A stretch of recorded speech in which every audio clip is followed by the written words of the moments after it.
Well, good evening, everyone, and welcome to Reimagined Radio. We are broadcasting tonight from the historic Kiggins Theatre in the heart of the Arts District in downtown Vancouver, Washington, USA. And tonight, tonight, straight from the heart comes Reimagined Radio, which, with its seductive immediacy, demands attention, stirs your imagination, and lets you wander amongst the words and the music. In addition to providing community arts and entertainment, Reimagined Radio rethinks radio drama as live and often interactive performance. I'm so pleased you have joined us tonight, whether in the theater or listening at home. Our performance tonight is entitled Affairs of the Heart, and it samples episodes from different romantic radio dramas, each of which speaks to an affair of the heart, romance, and love. Why do we do this? Well, tonight is Valentine's, the biggest date night and opportunity for declarations of love during the entire year. If you were here last night, you heard about love robots. And even the most misanthropic person among us has surely heard of the multiple interactive programs and services available on the internet for those seeking and declaring love. But decades before the internet, there was radio, which offered a variety of romantic programs for listeners interested to feel connected with affairs of the heart. We begin tonight with Lonesome Gal, written, produced, and voiced by Jean King of Dayton, Ohio, who used her sultry voice to connect with her target audience, lonesome men, and make them feel as if only for a few minutes each week they were the center of her world. As if she were engaged in personal conversation, King called her audience pet names and cooed about their charming mannerisms and depth of character. To many men across the country during the late 1940s, King became a virtual girlfriend. Women tuned in just as well, eager to hear the singing by King and other vocal artists. King began each episode of Lonesome Gal with a distinctive greeting. Sweetie, no matter what anybody says, I love you better than anyone in the whole world. Lonesome, I'm a real lonesome gal. I can't stop feeling lonesome. Heaven knows when I shall.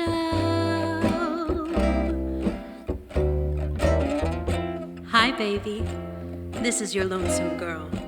Have a couple of minutes to visit with me before you get involved in your evening? You better have, or I'll be very disappointed. You know how I like you, real relaxed with your tie loosened, in your most comfortable position, so you can visit with me every single minute I'm yours. Who knows what tomorrow may bring? I wonder whether I'll know when my heart starts to sing. Dream boy, who do you love? You know, it's funny, but I don't think I've ever asked you that before. Not that I think your answer will especially be me, but I'm sure hoping that somewhere in that great big heart of yours, you've saved a tiny corner for me. I need to be loved, Angel. With all I have in my association with you, I still have a little feeling of insecurity. And I still have a tremendous feeling of loneliness. Like you can feel from reading the letters in the personal columns of the newspaper. Sometimes the results are surprising. Lonesome Gal will return after this sample from Campbell's Short Story, a radio program 1940 to 1941, providing exactly what its title suggests, short, dramatic presentations. Tonight we sample the episode The Good Salesperson, which concerns two lonely people who connect through the newspaper's personal column and surprise themselves with the results. My name is Vivian Wilson. I live in Vancouver, Washington with my sister Sarah, who is younger than I am, though she's married and has 2 children. I suppose I should really have been the younger sister, because Sarah's quite the older sister type, and I'm afraid, well, I'm shy and unattractive. It's a nice city we live in, but I'm lonely, terribly lonely. And the awful, wasteful, unnecessary part of it is that all around are thousands of other people just as lonely as I am. If you only knew how to reach each other. I suppose that's why I started reading the personal columns of the newspapers where people tell their troubles and ask for advice, trying to understand the stories that lie behind those few lines signed John, Ruth, or Mother. And I think it's silly and undignified. No, it isn't, Sarah. It's interesting. Prying into other people's affairs? Oh, no, Sarah. I just like to try to sort of make up stories to go with the little ads. Look, here's a girl in Kansas who says... For heaven's sake, Vivian. She says... I'm not interested in her problems out in Kansas. We've got enough on our own here, like the mending and... I'll help you with the mending, Sarah. Well, I wish you would, with the youngsters. How long does it take mail to get to South America? What? Listen, who will have pity on a lonely young American? Listen, Sarah, a lonely young American mining engineer in the jungles of South America. I'm dying of boredom. Please, somebody write to me. Richard Marshall, General Delivery, Montaluna, Venezuela. You are not going to start writing to these people now, are you? For goodness sake. Oh, Sarah, can't you understand? You've got all your married friends, your bridge club, Albert and the children. You've got dozens of things to keep you busy and occupied, but I haven't, and I'm lonely. Well, even so, you're hardly in a position where you need to write to perfect strangers. You're not going to write him, Vivian. No, I guess not, Sarah.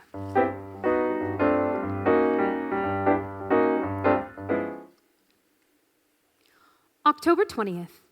Dear Mr. Marshall, I'm glad to write to you, and perhaps I'll write you again if you send me a nice letter in return.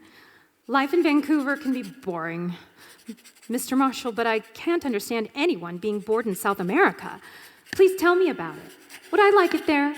And tell me about yourself, too. Very truly yours, Vivian. Oh, heavens no, I don't dare sign my own name. What would be a good name? Yes, Betty. Very truly yours, Betty Wilson.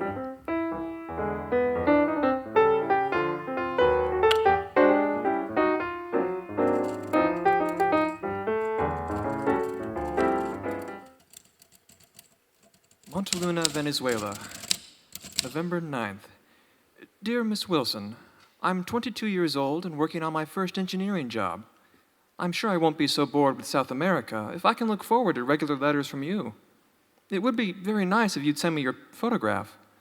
We're going farther into the interior on a new oil survey soon, and it would be nice to have a picture of my new friend to take along with me. Please don't forget. And thank you. Yours truly, Richard Marshall.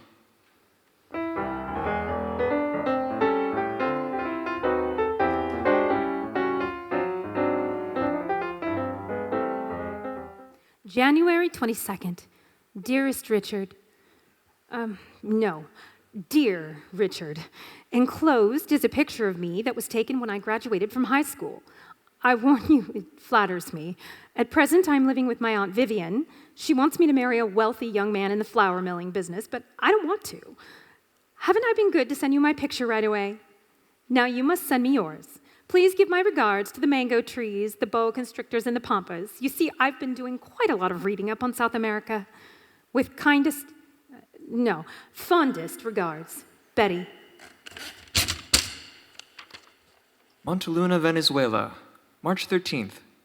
Betty, dear, it's been almost 6 months that we've been writing each other, and I feel that I know you better from your dear letters than I've ever known any other girl. Betty, you must not marry that boy in the flower business. Please wait at least till I can come back to the States. I am sending you my picture, taken alongside one of our oil wells. Betty, dearest, if you love someone else, my heart will be broken. You are all I ever think of. Please say that you love me a little, and that I have a chance. Yours forever, Richard.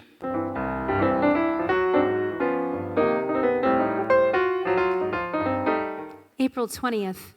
Darling Richard, I know that I love you. I'm sure that I do. I think. I wish you were here.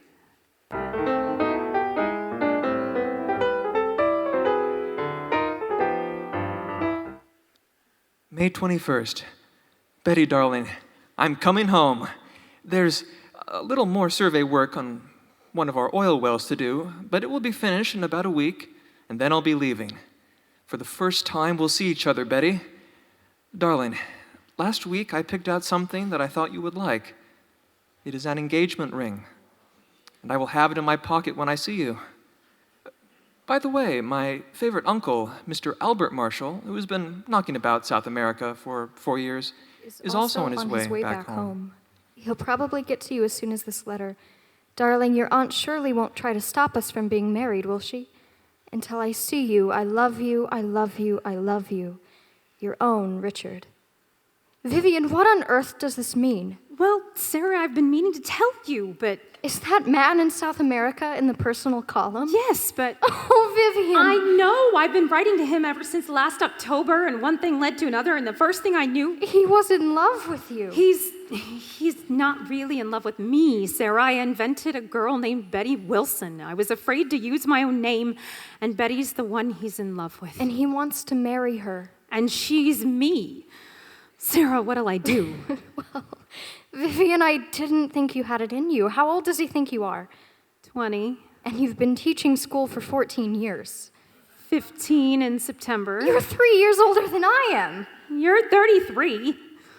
But Sarah, what'll I do? I never thought anything would come of those letters, and now he'll be here. Practically any day. Oh, Sarah.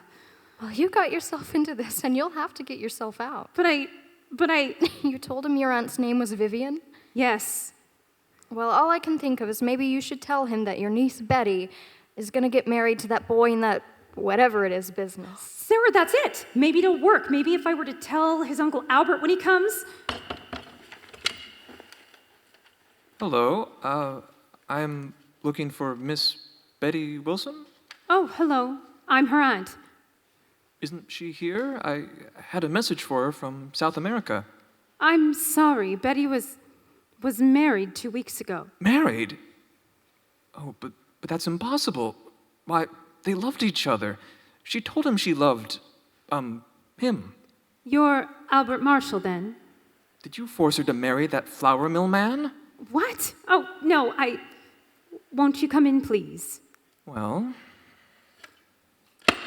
Won't you sit down? Thank you. I'm terribly sorry about Betty. My nephew will be sorry too. Is he so very much in love with her? Very much indeed. He wrote such lovely letters. You saw them? Yes, Mr. Marshall, can I trust you?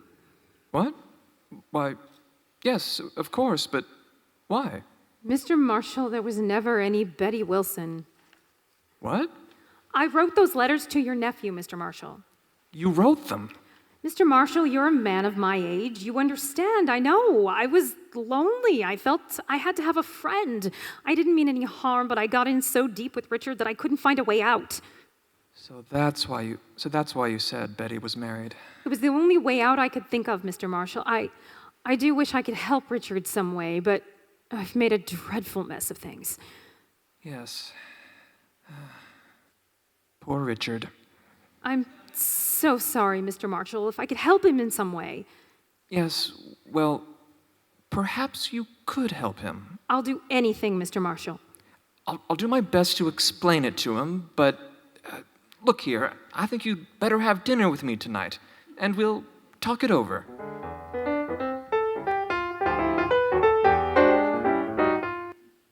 That was 3 months ago.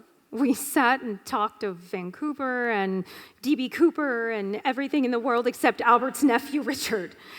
And when I told Sarah about it, she complimented me. She was sure the whole thing was over. But it wasn't. Albert called me up the next week to tell me that he'd had cable from his nephew in South America saying that he'd decided to remain there and would he please explain it to me. Well, 3 months is a long time, and Albert and I got better and better acquainted. Oh, in fact, here he comes now. I hope I'm not too late, Vivian. Why, Albert, you look wonderful. Thought the hat might be a little skittish for an old man. But it's all right for the occasion. It's wonderful. Where do we go? Right around the corner. There, see the window? Excited? A little. You? Well, Yes, sir? well, I'd like to apply for A marriage license? why? How could you tell? Mister, I've been here 19 years. Lady first, name, occupation, and age. Vivian Wilson, school teacher, age 36. All right. You, mister, name? Richard Marshall. Richard Marshall. Vivian, dear, I should have told you this before. I should have told you that day when I first called, when you were so honest with me. But, I started it the same way you did, Vivian. I was lonely too. And a young mining engineer sounded a lot better than a middle-aged toy salesman. Occupation, toy salesman. but the photograph. I bought it right out of a photographer's window, darling, and then I invented an uncle so I could come and see you. I see. Vivian, does it really make any difference? If it does... Of course it makes a difference, Albert. Now I've got to get used to calling you Richard all over again.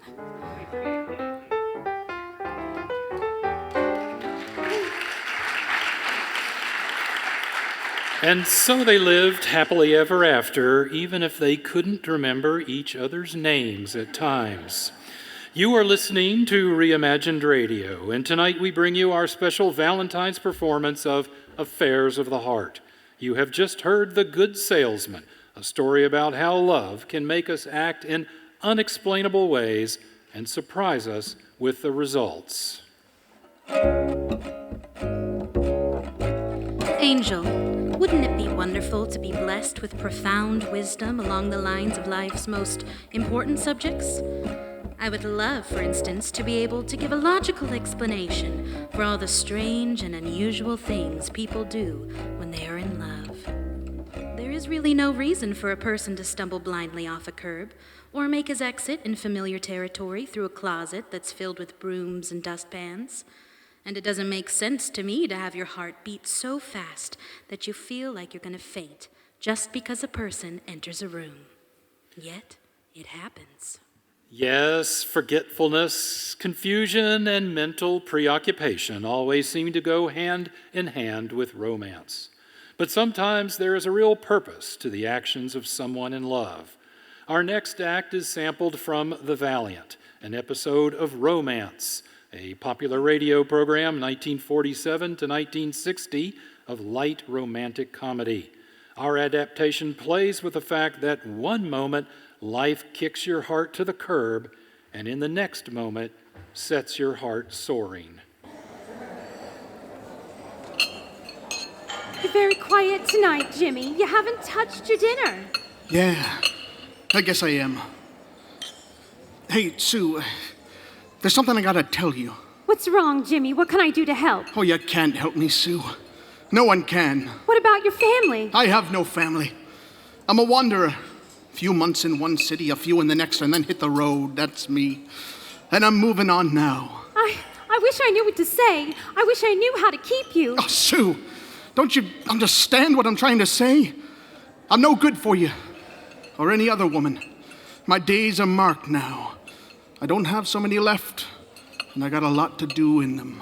What do you mean? You don't have so many left? Are you ill? Yeah, you bet I'm ill. I'm sick. Only there's no medicine that can get at what's gnawing at my insides.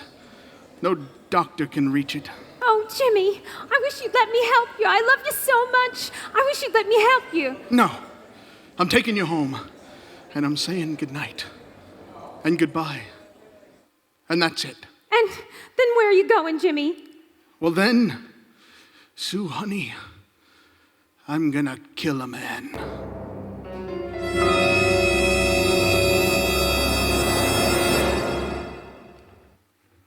Extra, extra! Read all about the big murder! Extra! Extra! I hope you don't mind me bothering you like this, Miss Rogers.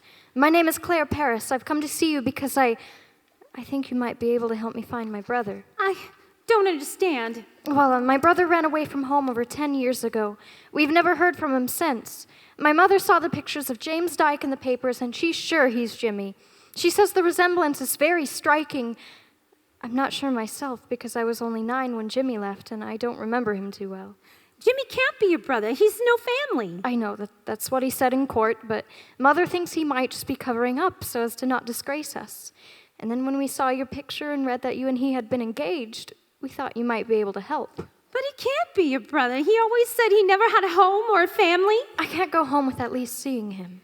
You can't possibly see him. You see, my dear, he's being executed tonight. Tonight?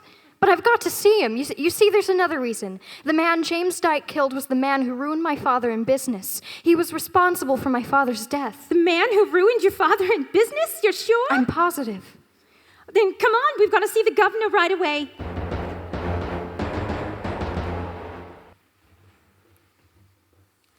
Sit down, Dyke.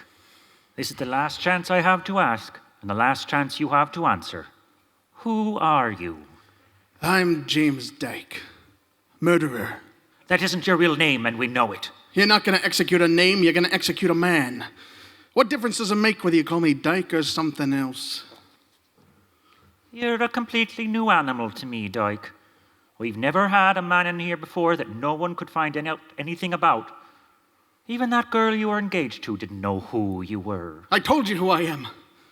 If you don't believe me, that's your tough luck. Do you want to make any statement? No.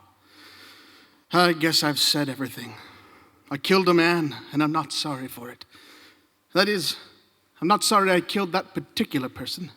He wasn't fit to live. It was my duty to kill him, and I did it. I'd never struck a man in anger in all my life, but I knew a long time ago that if I ever found that man, I'd kill him. And I did it. Deliberately, intentionally, and very carefully. I knew what I was doing, and I haven't any excuse. That is, I haven't any excuse that satisfies the law. I wouldn't even try and give him one. I learned pretty early in life that whatever you do in this world, you have to pay for in one way or another. And if you kill a man, well, the price you have to pay is this. All right, I'm going to pay it. All right. I've said my say. One more thing. Here's the $2,500 the newspaper sent you for that phony story of your life you gave them. What shall I do with the money? Well, I don't know. I'll think about it. And Dyke, there's a young woman outside in the anteroom. She's just come to see you. Do you want to see her? Not particularly. What does she want? She thinks maybe she's your sister. She's come 200 miles to find out. You don't have to see her. It's up to you. 200 miles, huh? 200 miles? Yes. She's got special permission from the governor to talk to you. That is, with my approval. Well, okay, Warden. However you want to do it, but I have no sister.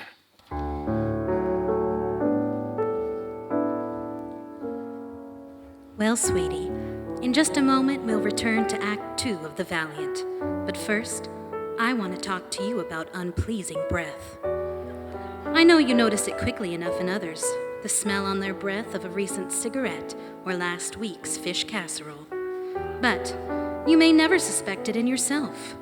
That's the insidious thing about unpleasing breath. You may be an innocent victim of this love thief. Now, baby, I love you better than anyone in the world, and who better than someone who loves you to tell you that you have unpleasing breath? Yes, that's right, sweetie. You know, I want to listen to everything you have to say, and I love it when you whisper your thoughts in my ear. But honey, unpleasing breath can ruin a tender moment quicker than an anvil dropped from the sky. It happens every day. One person meets another. They fall in love. Then, just when the happy ending comes in view, unpleasant breath is detected, and romance goes on the rocks. Don't let unpleasing breath ruin your romance. Dream boy, instead do this. Brush your teeth night and morning and before every date with Brand X tooth powder. Yes, night and morning and before every date. Because scientific tests have definitely proved that in 7 cases out of 10, Brand X tooth powder instantly stops unpleasing breath that originates in the mouth. No dentrifice at any price will clean your teeth more quickly and thoroughly than Brand X tooth powder. Remember the name, Muffin. Brand X tooth powder, with the accent on X to stop unpleasing breath. Well, enough about unpleasing breath, honey. Let's get back to our performance. Claire and James are about to meet. What will they find in each other? Well, Miss Paris, I'll be very frank with you. I don't think you'll have much success with the prisoner, James Dyke, but he is willing to talk to you. Thank you, Warden. I'm very grateful. Now, would you mind telling me how you think you're going to recognize your brother? I'm just going to talk to him, ask him questions about things he and I used to do together, and I'll watch his face. And if he's my brother, I'm sure I can tell. What did you and your brother used to do that would help you out now? Well, he used to tell me stories when I was a little girl. That's what I'm counting on mostly, especially the Shakespeare stories. Oh, Shakespeare? He used to learn all the speeches by heart. He wanted to be an actor, and every night before I'd go to sleep, he'd sit beside my bed, and there were 2 speeches we'd always say to each other. 2 speeches out of Romeo and Juliet, and then I'd go to sleep. I'm afraid you've come on a wild goose chase, Miss Paris. This boy never heard of Shakespeare. But I'll let you see for yourself. However, if he isn't your brother, you'll oblige me by cutting your visit as short as you can. Yes, I will, and thank you very much. You see, I've got to tell Mother something definite. She's worried so long about him. I'll take you to him now.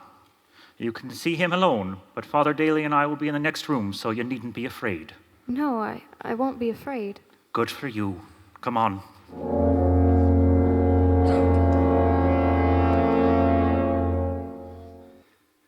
Well, My mother wanted me to talk to you.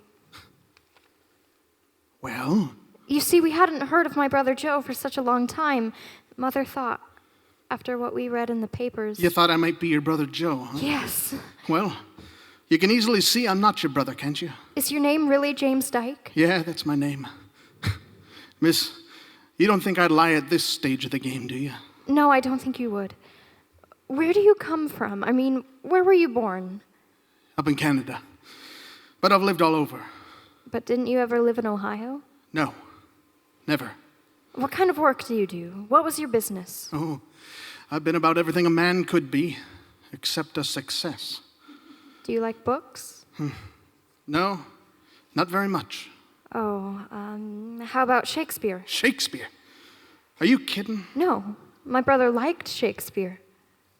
Huh. Did you ever want to be an actor? Me? Nah. I hope you don't mind me asking so many questions. No, I don't mind. I gotten used to questions. Do you know any poetry? Very little. Do you know this?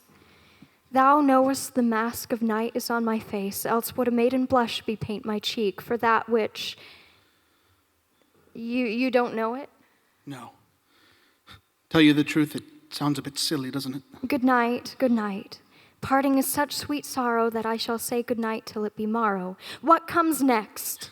I don't know. What does? I'm sorry. You're not Joe, are you? Uh-uh. I'm sorry I bothered you, but I had to come find out. Thank you for seeing me. Goodbye. Hey, wait a minute. Just don't go yet. You know, I'm surprised your mother sent you on such an errand instead of coming herself. Well, she's very ill. Oh. It's all from worrying about Joe. Well, when you tell her I'm not her son, that'll make her feel better, right? Her son isn't a murderer. No, I don't think Mother will ever really be well again until she finds out for certain where Joe is and what's become of him. Yeah, I can understand that. Say, what's your name? Claire Paris. Claire Paris, huh? Mm-hmm. It's a pretty name. Sort of unusual, isn't it? Paris. Say, I've heard it somewhere, too. Oh, well, it's just like the name of the city in France. Yeah. And your brother's name was Joe? Yes. Uh-huh. Joe. Joseph? Joseph Paris. Hey, I know that name. Wait a minute. What was that boy's name? Wait a minute. I think I got it. Joseph Anthony Paris. Yes, that's it. That's his name. How do you know it? Oh, wait. Gee, I'm all excited. Okay, listen carefully to what I say. And don't interrupt me because we've only got a minute. Uh-huh. And I want you to get all this straight, see, so you can tell your mother. Now, you see, when the war came along, I enlisted and I went overseas with the Canadians. You knew Joe. Wait now. Early one morning, we staged a big trench raid, and there was an officer who'd been wounded coming back from the raid. And he was lying out there in a shell hole under fire. Well, all of a sudden, some young guy dashed out of the trench not far from where I was and went after the officer. He got the officer in his arms all right and started back, but, well, he'd only got a few yards when a 5.9 mortar landed right on top of the two of them. Oh.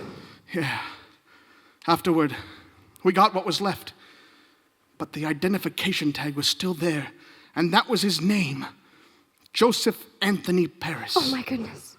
So if that was your brother's name, then, well, you can tell your mother that he died like a brave man and a soldier in France. And you were there. You saw it. Yeah, I was there. I saw it. Well, if you don't believe what I said, just write up to Ottawa and get the official report. Of course, records are sometimes mixed up, you know, but I've told you the truth. And it certainly ought to make your mother happy when she knows her boy died as a soldier, not as a criminal. Oh, yes. Yes, of course it will. And it makes you happy too, don't it? Yes. Yes, very happy. Oh, that's good. Well, I'm glad I was able to tell you before it... Say, I'm going to give you something to take to your mother. Here, you take this envelope to your mother from me and tell her it's from a man who was in France and saw your brother die. So it's a sort of a memorial for him, huh? Oh, no, we can't take this. I want you to have it. I've nothing to do with it myself. Oh, you might do one thing for me. There's a girl named Sue Rogers. Yeah, I saw her before I came here. As a matter of fact, she helped me. Oh, well, pick out some little thing for her, will you? You know, a bracelet, a pin, something. Just something to remember me by, huh? You love her, don't you? Yeah. How could you feel like that about her and kill someone? Well, Miss Paris, there are some things that have to be done no matter what the cost. Maybe what I did was wrong, maybe not. But from where I sat, it looked like the right thing. It still does. He was a bad man, I know that. He once stole everything we had. Mother told me that. He stole from a lot of people. Well, I guess you better go. Gee, I'm glad you came, though. Mr. Dyke, could I kiss you? Oh, thanks. Thanks for my last kiss. Goodbye. Hey, what's wrong? I was thinking about what I used to say to my brother for goodnight, and I wish I could have said it to him just once more for goodbye. Well, why don't you say it for me? I told you, and you said it was silly. Oh, go on. Say it again, huh? Good night. Good night. Parting is such sweet sorrow that I shall say good night till it be morrow. Goodbye. Thank you. Goodbye. Sleep, dwell upon thine eyes, peace in thy breast. Would I were sleep and peace, so sweet to rest. Of all the wonders that I've yet heard, it seems to me most strange that men should fear, seeing that death, a necessary end, will come when it will come. Cowards die many times before their deaths. The valiant never taste of death but once. The valiant never taste of death but once. Come, my son. It's time. Walk with me. All right, Father. The valiant never taste of death but once.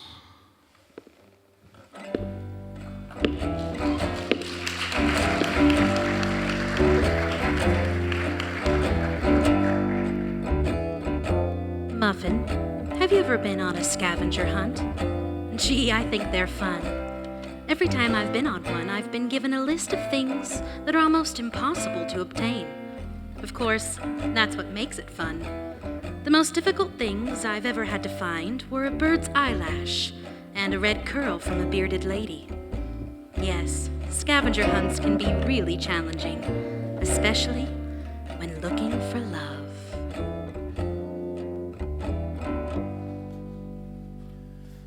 You are listening to Reimagined Radio. Our program tonight is Affairs of the Heart, a series of short dramas we hope you enjoy for Valentine's. Next, we bring you a sample from The Romance of Helen Trent, a daily radio soap opera about a young woman, Helen Trent, who struggles with a complicated life trying to overcome unrequited love.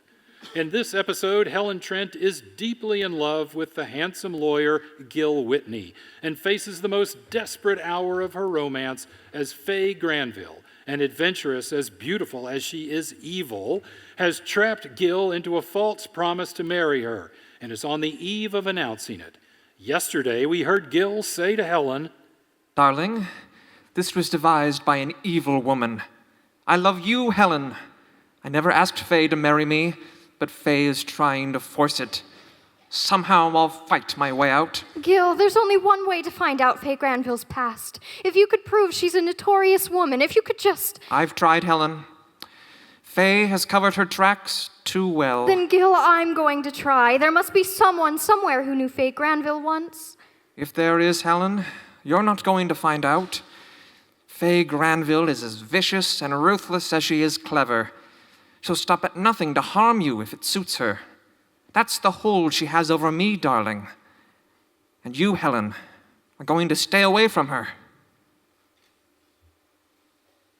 But Helen has already taken steps to learn Faye Granville's identity. Just yesterday, Brett Chapman, the multimillionaire who is still in love with Helen and whom Gil hates with a violent jealousy, brought Helen snapshots of the elusive Faye Granville. Unaware that Gil was approaching the house through the patio, Helen says to Brett, Brett, if we could just get these pictures of Faye Granville into the newspapers, someone might recognize Faye and stop her from marrying Gil. That's all you care about, isn't it, Helen? What happens to Gil Whitney? I love Gil, Brett. I've never pretended anything else to you. I'd do anything to stop that woman from ruining his life and mine. Let me have the pictures, Brett. Just a minute. Not so fast, Helen, my beautiful. What do you mean? The pictures are mine. I took them. But you lost the film, and I found it. I had it developed. That gives me some claim. No, Brett, don't play jokes with me now. I'm nearly crazy over what Faye Granville is doing. Well, suppose it doesn't suit me, my darling, to turn over the pictures to you. After all, it's to my advantage to see Faye Granville go hog-tie your precious Whitney and leave you free. Because when you are free, Helen, you'll come back to me. You were engaged to me once. That was a long time ago. I don't love you, Brett. Don't think you can force me to. No, not now. Not while you have Whitney and his fool mistakes to moon over. But after Gil's married to Faye, why, then I'll... Gil Whitney will never marry Faye Granville. Well, he's smart, Helen. But I've seen Faye Granville operate. No man is smart enough to get away from her if she doesn't want him to. I don't believe that. Besides, Gil's wife, Cynthia... Wife in name only. Call Cynthia anything you please. She still holds the legal strings. She's leaving for Mexico right after Faye's party to divorce Gil, providing he marries Faye. You haven't a chance, my poor, noble, beautiful goddess. Oh, Brett, if you came here to bully me... I came here to make love to you. I brought you the snapshots of Faye Granville, didn't I? Then give them to me, Brett. If you have any... Honor. Honor is the word. Well, I haven't any when it comes to you. I want you, Helen. And I'll try every trick in the book to get you. Could anything be fairer than a warning like that? Brett, please let me have the pictures. What do I get for them? Are you bargaining with me? You bet I am. My price for the pictures is that you go to Faye's party with me when she announces her engagement to Gil. Gil has forbidden me to be there. You want the pictures, don't you? That's my price. I see. You think you can buy me as you do everything else in your life. Well, all right. I'll go with you, Brett, for the pictures. Plus a kiss, a real kiss. Between a woman, you, and a man who's crazy for her. That's me. Brett. Price of the pictures. You want them? They're the only chance I have to save Gil, so yes. Yes, I want them. And I want you. Oh, my darling, my divine fire and marble Helen. Oh, how I want you. Kiss me. Yes, Helen. Kiss him, if that's what you want to. Gil, oh, Gil. You walked in at the right time, Whitney. I usually do when you're around, Chapman. Gil, you don't understand. I understand what I saw. Gil, I don't want to kiss Brett. I don't want to see him. You weren't resisting. It's the price Brett asked for the pictures. What pictures? Gil. Oh, Gil, don't look at me like that. Brett, tell him, explain to him. Why should I? I'd be happy to have Whitney think anything he chooses. He can't do anything for you now, Helen. It's about time he set you free for a guy like me, who can give you the world. Gil, don't listen to that. Brett has some snapshots I managed to get of Faye Granville. I thought I told you to stay away from Faye, Helen. Gil, Faye has never permitted her picture to be taken. I thought if I could just get one, get the newspaper to print it, someone would see her and know her. Gil, aren't you listening? Give me the pictures, Helen. I said, give them to me. Here they are. Gil, with these pictures, we have a chance. With these photographs. What are you doing? This is what I'm doing. Gil, don't tear them, don't. They're our only chance, Gil, to get you out of this trap Faye has set. Brett, stop him. Oh, not me. Gil, stop. Oh, Gil, you've destroyed them. Torn Faye's pictures into shreds. Yes, I have. I'd rather spend the rest of my life fighting Faye Granville than let anything Brett Chapman has to offer come into your home, Helen. Now, go ahead and kiss him if you want to, but don't do it for a price. Oh, Gil. Gil, you've ruined everything. Everything with your terrible jealousy. He sure has. And that's the guy you love. Yes, Brett. I love him. I love him. But, oh, Gil, our one chance. He deserves to have Faye Granville hook him. No, he doesn't. This is your fault, Brett. You came here to make a cheap bargain, knowing how I feel about Gil. And knowing someday you'll get over it. As for the bargain, I made it, and I'm holding you to it. Don't come near me. I've had my kiss. I'll wait for the next one. Until I pick you up tomorrow evening at 9 for Faye's party. As agreed, Helen. Yes, I agreed. Well, good. But I'm not going because you forced me to, Brett. I'm going because I must. Gil Whitney has destroyed my one chance at finding out who Faye Granville is with those snapshots of her. The only chance I'll have to find any other evidence will be at her home tomorrow. No matter what Gil says now, I must go. I must get into that house. Meanwhile, Gil Whitney, still in a fury of jealousy, reaches his own handsome home in Hollywood. He enters the dimly lit hall, steps into the long, dropped living room in semi-darkness, and stops as he hears an all too familiar voice. Gil, darling. Faye Granville, what are you doing here? I called you, darling, and got no answer. I was out. I know you were out when you weren't at the office and you weren't at home. I knew where you'd be. I drove past Helen Trent's house and there was your car, so I came back here to the house to wait for you. Faye, I don't have to account to you for where I go, and I object to being trailed. Oh, but after all, Gil, we're announcing my engagement to Mary at my party tomorrow night. I'm not announcing anything, Faye. What you do is your affair alone. You know it isn't, Gil. Faye, I don't want to talk about this tonight. I've had a bad day. Why, yes. I saw through the big patio window at Helen Trent's house. It's just as I told you, Gil, darling. The minute your back is turned, you'll always find Helen Trent with Brett Chapman. Faye, I don't permit anyone to say those things to me. You're not still loyal to Helen Trent. I'll answer your question, Faye, to get rid of you. I've been hurt tonight. Badly. And I'm a wildly jealous man. It'll take me a while to get over it, but if you ask me, do I love Helen Trent? Yes, with all my being. Well, it's too bad, but I intend to spend the next months of my life taking your mind off Helen Trent. Faye, I told you, I'm tired. I had a rough day. Don't come here threatening me. You're giving this party tomorrow night, and you're going to get up before a lot of people and tell them that I'm going to marry you, but you'll know I'm not. Are you trying to walk out now, Gil? I'm not trying anything. But when it comes to a showdown, there are laws of decency protecting honest men from women like you. What laws, Gil? You haven't a thing to hold me with, Faye, except your threat to harm Helen Trent. Have I threatened to harm your precious Helen Trent? Oh, look here, Faye, it's too late for kidding. Your wide, beautiful green eyes don't look so innocent to me anymore.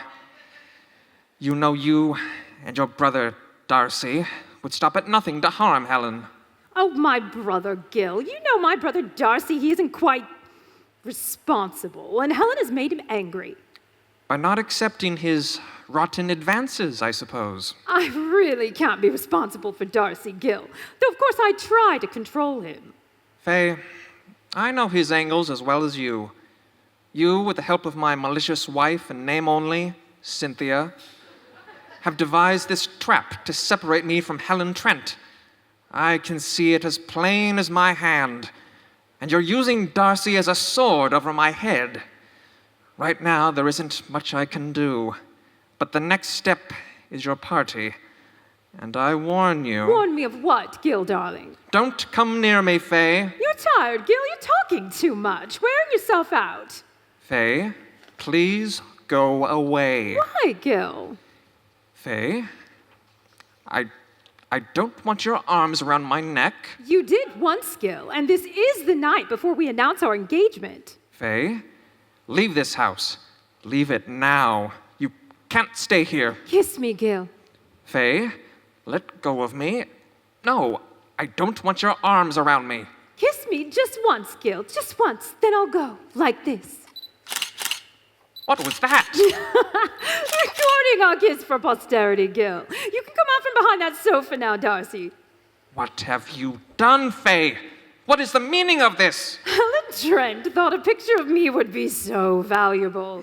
So my brother Darcy and I decided to get one of us, Gil, you and me. I'll send Helen a copy. You can't see my face, but you'll see yours, Gil. And with this little record for evidence, you won't be so difficult tomorrow night at the party. I got the idea from Helen Trent. Helen was so anxious to have my picture. I thought I'd get her one she won't forget. Yes, I'm announcing our engagement, Gil, and I don't think you'll care to argue with the picture that Darcy has just taken of you and me. Our kiss now belongs to history, darling, and our future has just begun. See you tomorrow at the party.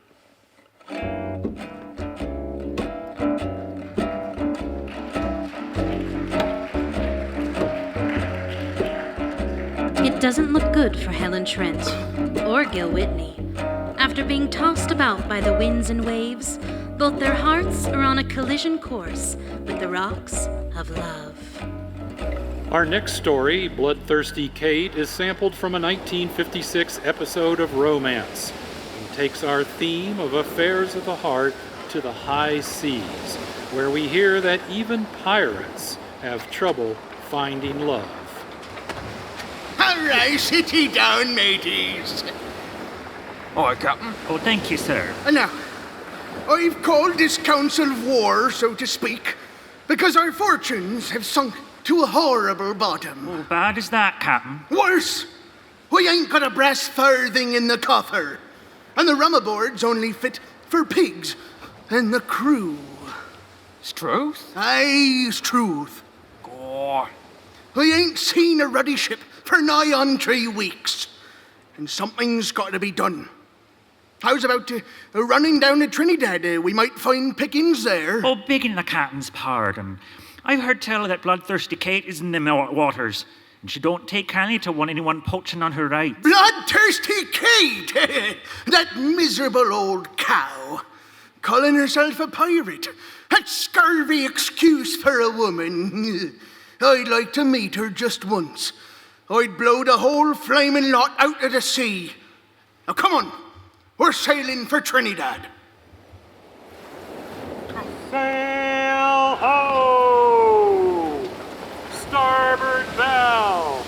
Sail ho! Here, Margaret, give me that glass. Let's have a look at her. All right, here it is. Oh, gore blimey. Here, have a look. Margaret, have a look. Tell me what colour she is. Half a mo. No, mate. It's red. Oh, red. That's what I thought. It's her, all right. Bloodthirsty Kate. I knew we shouldn't have trespassed down here.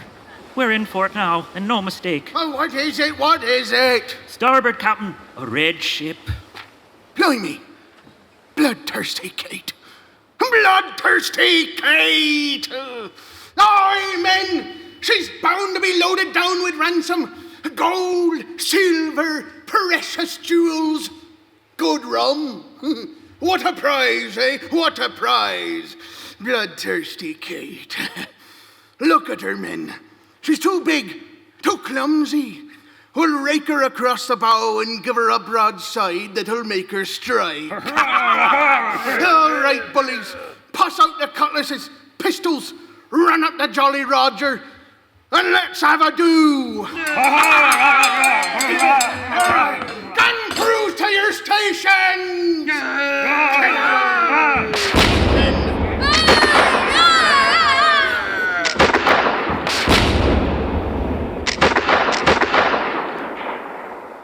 She still has no stronger colors, Captain. Shall we give one more broadside and finish the pig? No, we'll board. Is me hat on straight? Oui, mon capitaine. Save the captain for me, then. I want the pleasure of splitting him on my sword. Aye, mon capitaine. Prepare to board the enemy. Save the captain for Captain Kate. Keep him off my ship! I don't want the decks all messed up with blood! Oi! Gunfalon! Do you see, Bloodthirsty Kate? On the poop deck, Captain. On the poop deck. Aye. Oi, Bloodthirsty Kate! You knock-kneed old daughter of a grampus! I'll slice you into herring food! Who are you? Oi! I'm Captain Blackton. That's who. So you're the sniveling fop doodle who's come poaching in me ocean, eh? I'll teach you to muck about with Bloodthirsty Kate. Have at ya! Slice it down.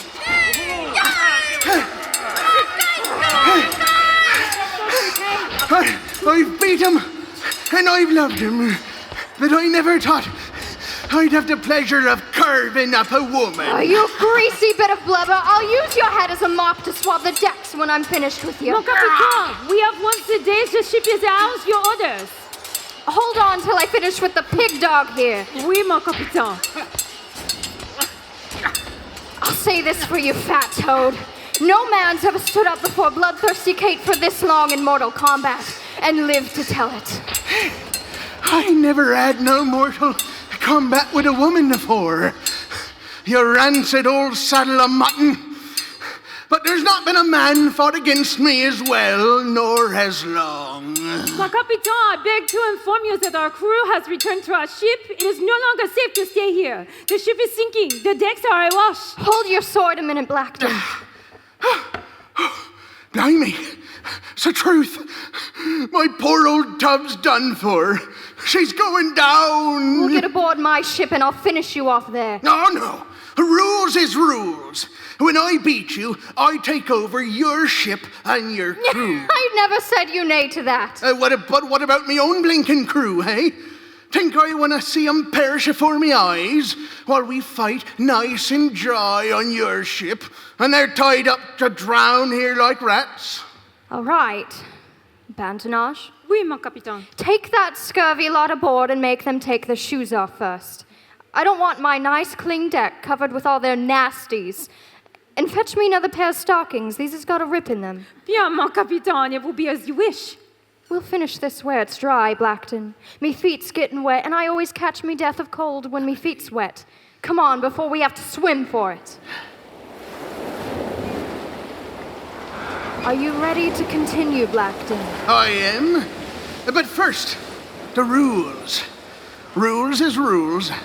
Until you best me fair, you ain't got no more rights than I have. Them's pirate rules, and you know it. Have I offered to deny it? Matter of fact, this ship and your whole bloomin' crew belong to me and my crew when I finished with you. Don't you worry your scurvy head about that or anything else, Blackton. When I throw your carcass overboard, your crew goes with you.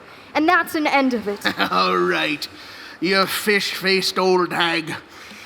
We might as well get it over with. Do your worst! Have at ya! Sail on the starboard quarter! Hold on! Blackton, I have got to get a look at this. What do you mean, you got to have a look? We got to have a look. I'm captain too, you know. Ahoy! Bandinage, can you make her out? It appears to be a warship, mes capitaine. A ship of the line, our adventure. Looks like it, don't it? Frigate from the cut of her. And I say, ship of the line. Frigate. Well, I ain't hanging about to find out. All hands make sail! Hoist the mainsail and top gallants! Oh, hey, to whom are you giving orders? My crew. And how about my crew? Put them up with mine. Not that they'll be worth a hang. Well, supposing me and my crew don't choose to run. Supposing we choose to stay and fight. You off your nut? There's a whole squadron mucking about in these waters. Suppose that's the leader. Aye, but suppose it ain't. I could do with another ship. And until you finish me off, which you ain't likely to do, seems to me we ought to have a go at yon vessel. I ain't gonna stand here and argue, Blackton. I've got as much rights as you have. You agreed to that. I'm captain, pro tem, same as you. What are you gassing about, pro tem? Oh, that's education. What I have, and what you have not. Pro tem, temporarily, for the time being. Well, we ain't gonna be temporary for long, nor anything else. The Royal Navy's coming up fast, and if you'd open your nasty, squinty little eyes, you'll see she is a ship of the line, and we're clearing off. With your permission, Captain. Bandinage! We'll steer off for Grenada! Aye, aye, mon capitaine. Cool. 30 guns aboard and afeard of a great old like that. Cool. Well, we won't have to worry about the Navy for a bit. I've got the fastest ship in the Caribbean, and that's a fact. We've got the fastest ship. Ahoy! You at the wheel! Keep your luff! She ain't no quarter bloody master. I'm gonna put one of my men at the wheel. Never seen such carelessness. Look at her sails. What's the matter with them? Oh, look at 'em, that's all. Flapping all over the place like washing on the line. Oh, well, what can you expect with a woman in charge? No discipline, no idea of seamanship. They look all right to me. Call yourself a sailor, Gor. Oi, Gunfalon. Aye, Captain. See them sails? Aye, sir. What do you think of the way they're set? It wouldn't be polite to say in front of a lady, sir. Well, put 'em to rights. With our crew, not hers. Aye, Captain. Blackton's bully boys, aloft to trim sail. Let's show 'em how it's done. I don't hear myself give no orders to do that. No, you heard me.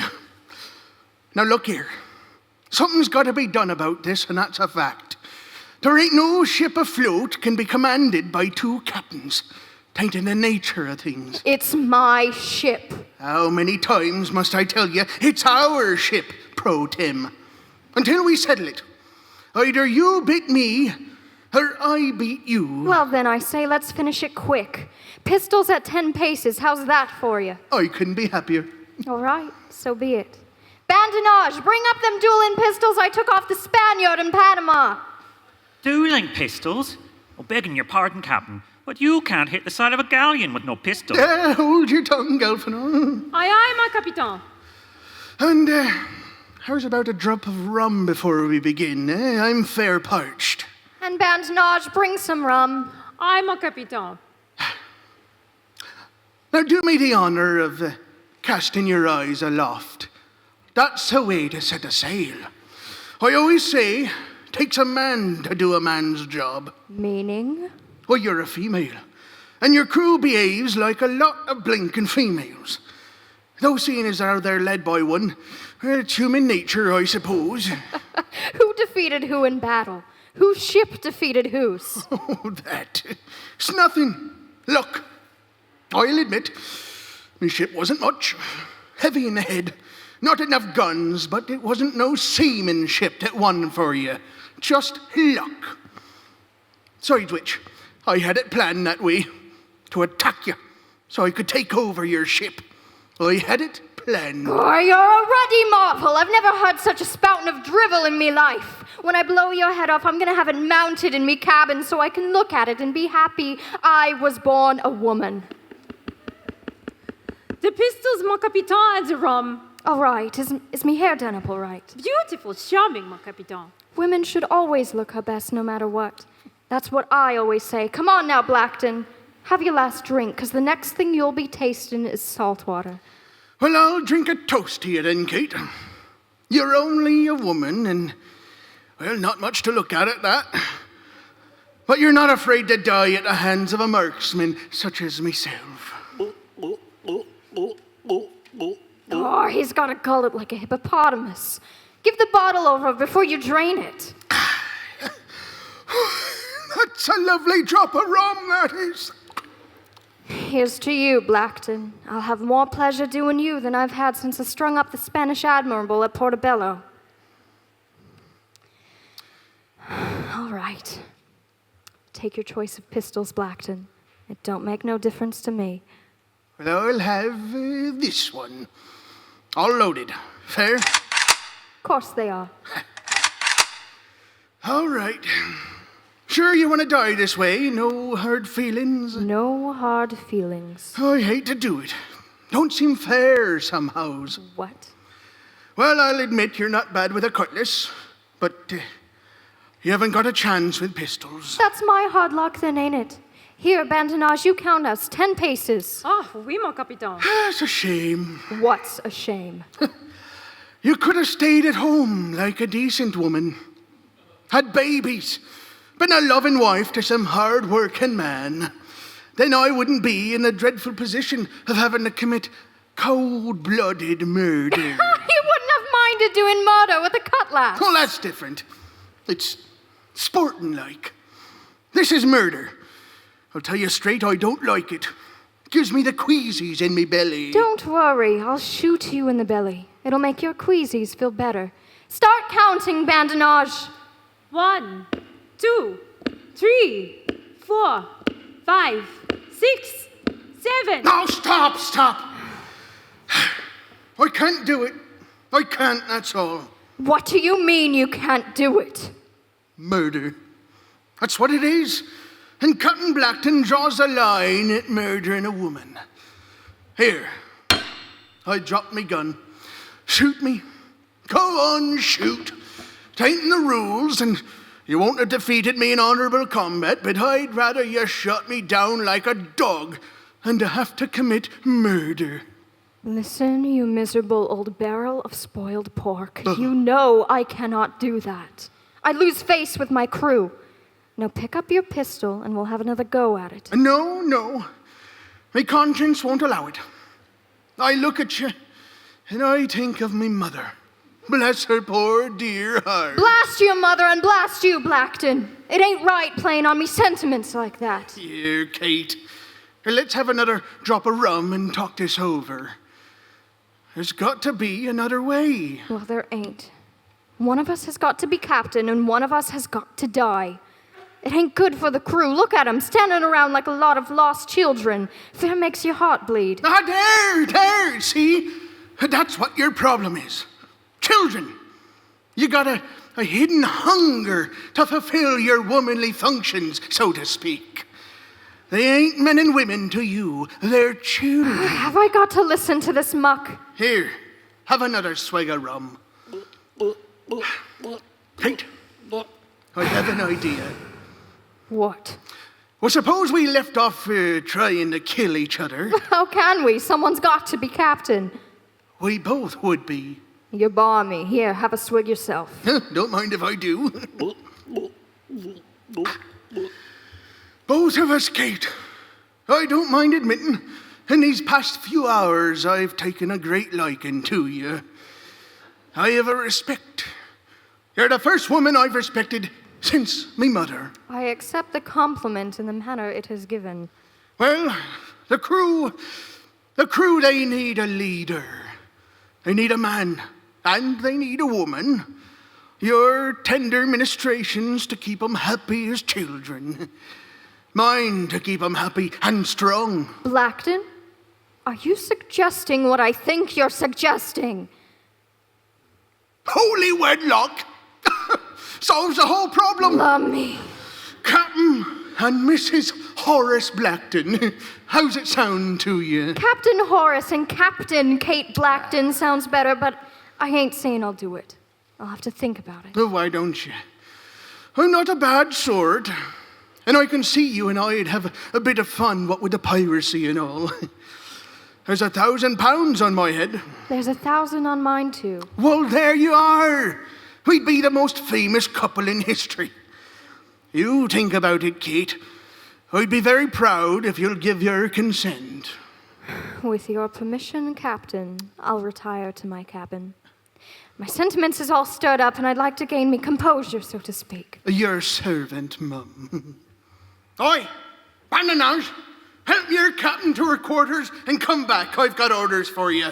Oui, monsieur. Me poor bloody head's all of a swirl, Captain, I do declare. Rest easy, Mum. Your servant, Mum.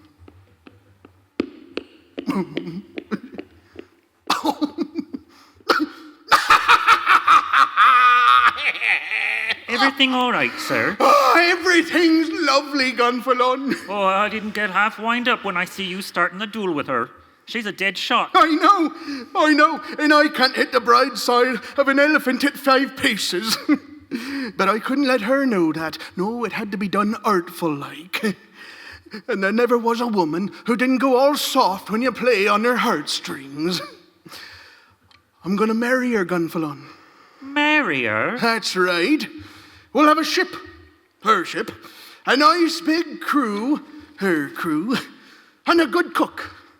That'll be her. What more could a pirate ask for? Cook, is it? I heard that remark. I'll do no cooking for the likes of you. Kate, now listen. I listened, and I heard. How about ya? Kate! Well, all right then. Ha! Slick 'em.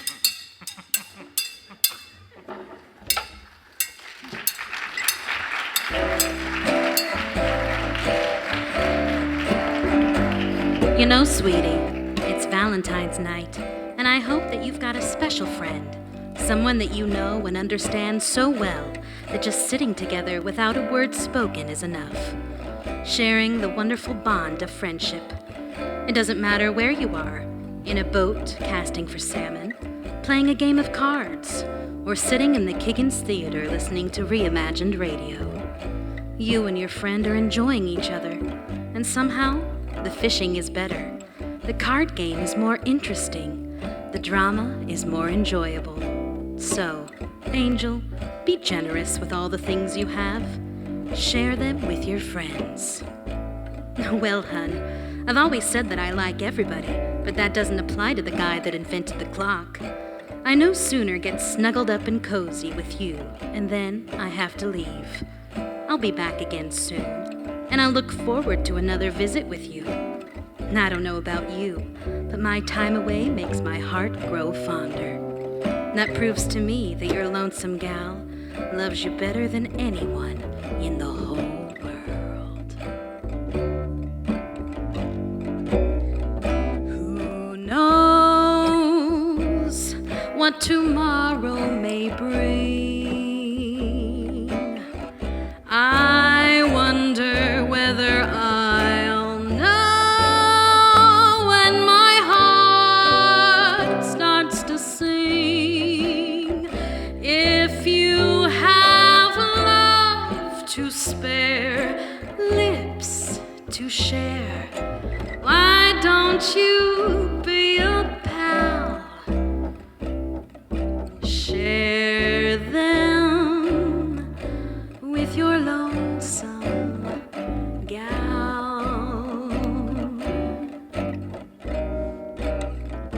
Who knows what tomorrow may bring? I wonder whether I'll know when my heart starts to sing. If you have love to spare, lips to share, why don't you be a pal and share them with your lonesome gal?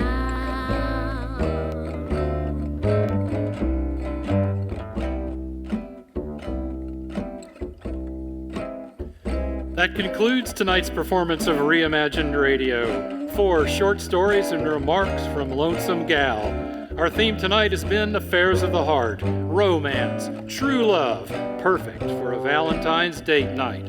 Tonight you have been entertained by Rebecca Sharp as Vivian Wilson, Sue Rogers, Faye Granville, and Bondanage. Ariana Dorenbosch as Sarah Wilson, Claire Paris, Helen Trent, and Captain Bloodthirsty Kate.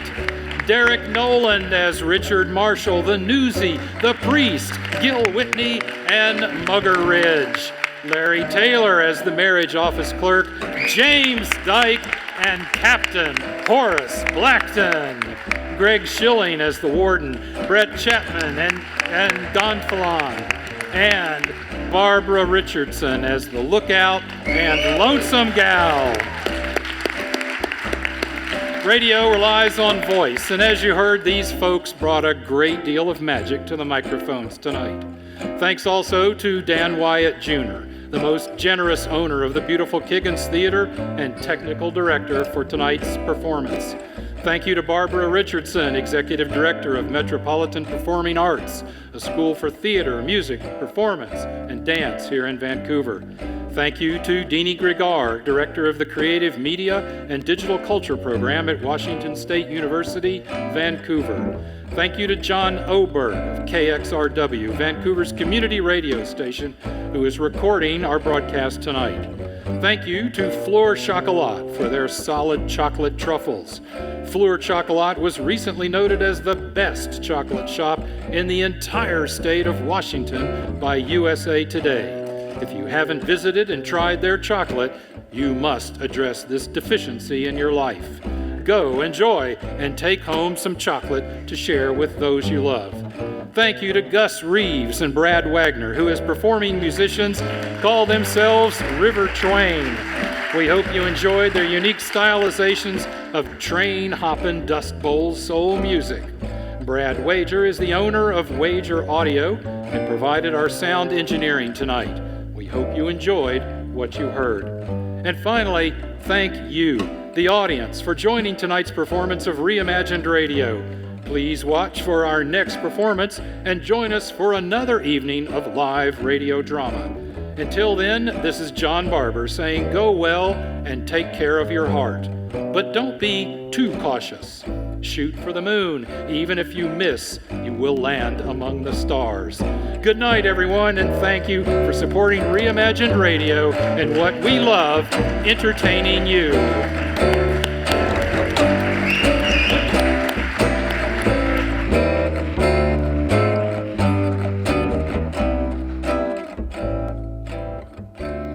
If you